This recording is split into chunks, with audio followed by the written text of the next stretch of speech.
Hello folks, welcome to the Edupedia world and I am Abhinay Gupta.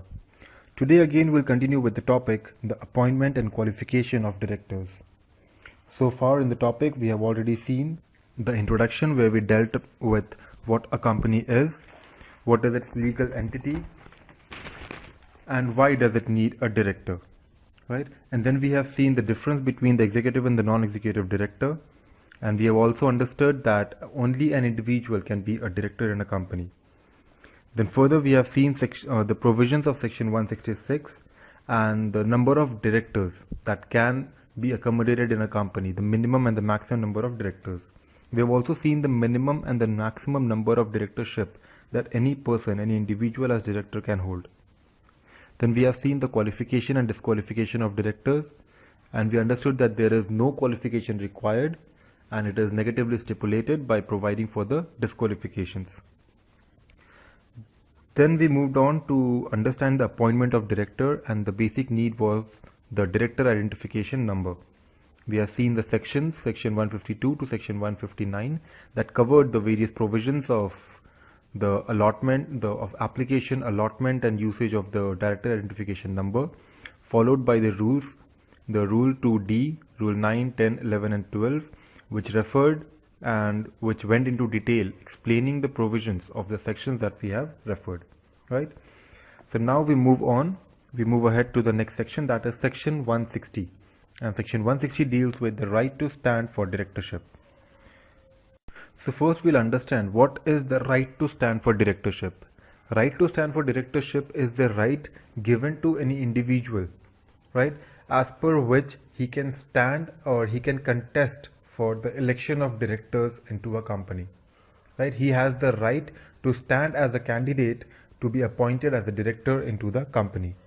So now basically what is the eligibility criteria for a person to stand for directorship, a person to be eligible to be elected as a director of a company? The first thing is that the person should not be a retiring director, right? A retiring director cannot file his own candidature and nor can anybody else do that for him. No member is allowed to do the same, right? So that person who is a retiring director is not eligible to stand for directorship, right? Secondly, that person should not be disqualified under section 152 and should also be eligible to be a director in the first sense. And that person can be any person. He may or may not be a member of the company, may be an additional director. An additional director is allowed to stand for directorship. Maybe an alternate director, a nominee director, or even a director who has been appointed to fill the casual vacancy, because these directors are not retiring directors, right? Nor are they permanent to the company. But if they want to be elected as a permanent director of the company, they have the authority to stand for the directorship. The next what we see is the requirement of the notice, right? The person who wants to be elected as a director will have to give a notice to the company along with the prescribed fees, right? And that prescribed fees is rupees 1 lakh. They have to give a deposit of rupees 1 lakh, which is refundable in certain circumstances. We'll see what are the circumstances, right? So the person will forward a notice to the company for his willingness and his desire to stand for the directorship of that company, and then the company will have to intimate the same to the members. So the time limit for any person to file this notice should be for at least 14 days before the AGM, right? Wrong. It is 14 days before a general meeting. So why did I make this mistake for you purposely? Is for the very reason that you understand that it is not necessarily an annual general meeting. Retirements do take place in annual general meetings, but appointment can take place in any general meeting, right? So the notice has to be given at least 14 days before the general meeting is to be held, right?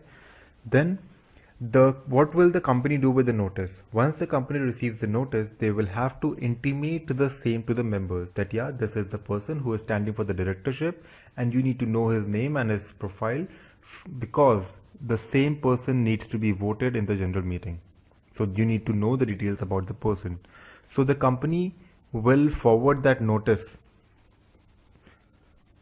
to the members within 7 days.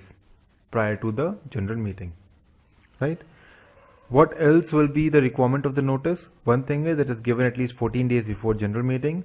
Second is that it will have to be given at the registered office of the company and no other place, right? Whatever the registered office, that is the only place where the notice has to be given. Thirdly, the notice has to be signed by the person who is willing to stand as a candidature for the election of directors, like, right, a person who wants to stand for directorship. Now, there's one more thing. This notice can be given by the person himself or can be given by any member, right, on behalf of any person, right? So, whatever be the case, that person will have to sign on the notice and then will also have to deposit rupees 1 lakh, right, to stand for the directorship. So, if you look at the procedure, it is any person will give notice and rupees 1 lakh to the company, and company will intimate the same, forward the notice to the members, right, and that will be done in 7 days in advance. So that is basically the provision of section 160. But now we'll go ahead into a little detail and understand the scope of 160 and understand the section in a little more detail, right? So first of all, we need to understand what a retiring director is. So a retiring director, as per the section 160, is the director who is retiring by rotation, to be very specific. Not all the directors retiring from the office are retiring directors. The directors whose retirement is due to the rotation will be termed as retiring direction. Hence, as we have discussed, the additional director, alternate director, nominee director, or any director who has occupied the position in case of casual vacancy are not retiring due to their rotation. They are retiring because their tenure or their terms are over, right? So they will be eligible to be appointed or to stand for the directorship of the company, right, as per the requirement or compliance of section 160.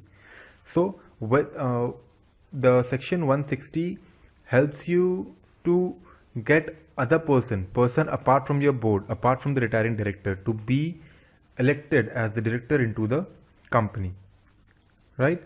That also promotes fresh employment, fresh allotment of directors, appointment of directors, right?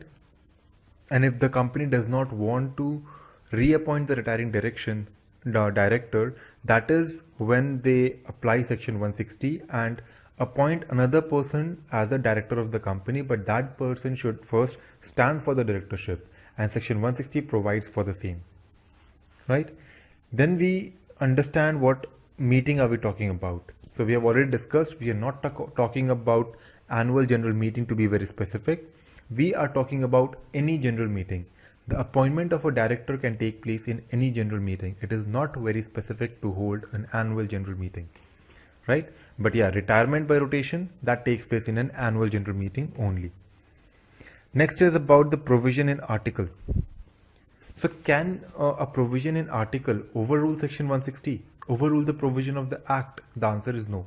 We know that the act prevails, right? So if you provide into your article that no other person can stand for directorship, or even the retiring person can stand for directorship, or any such kind of a statement written in your article will be invalidated. That will have no value, will have no stand, because section 160 will overrule your article at any point of time. Next we have the refund of deposit. Now we have talked about it already, that when you forward a notice to stand for a directorship of a company, right, you also deposit rupees 1 lakh, right? So now if we talk about the refund, there are two situations when the amount deposited would be refunded. One is when you are elected as the director of the company, that rupees 1 lakh will be refunded back to you. Or else, even if you're not elected as director, but you are able to secure at least 25% of the vote, then you will be eligible to get the refund, right? But the case is a little different in the case of a company registered under section 8, the non-profit organizations. In that case, even if you don't secure the 25% and you don't become a director, if you have applied to stand for directorship in a non-profit organization, then it will be the discretion of that company.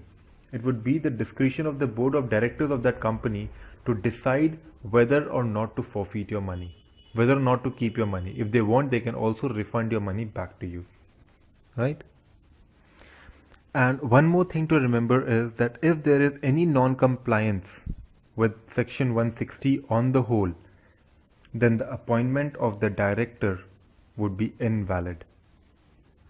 So if there is any default, if you did not provide the notice 14 days in advance, if the company does not forward it in 7 days in advance, in 7 days before the general meeting to the members, even then your validation for appointment is not correct, right? So your appointment as director would be invalid in that case also. If you don't make the deposit of 1 lakh, this will be invalid, right? So any provisions of section 160, if you default in it, if you don't provide by the provisions, then your appointment would be invalid, right? Similar was a case of Namita Gupta versus Chacha Native Joint Stock Company Limited in 1999, right? Where the company failed to inform the member, and as a consequence of that, the appointment of the director was invalid.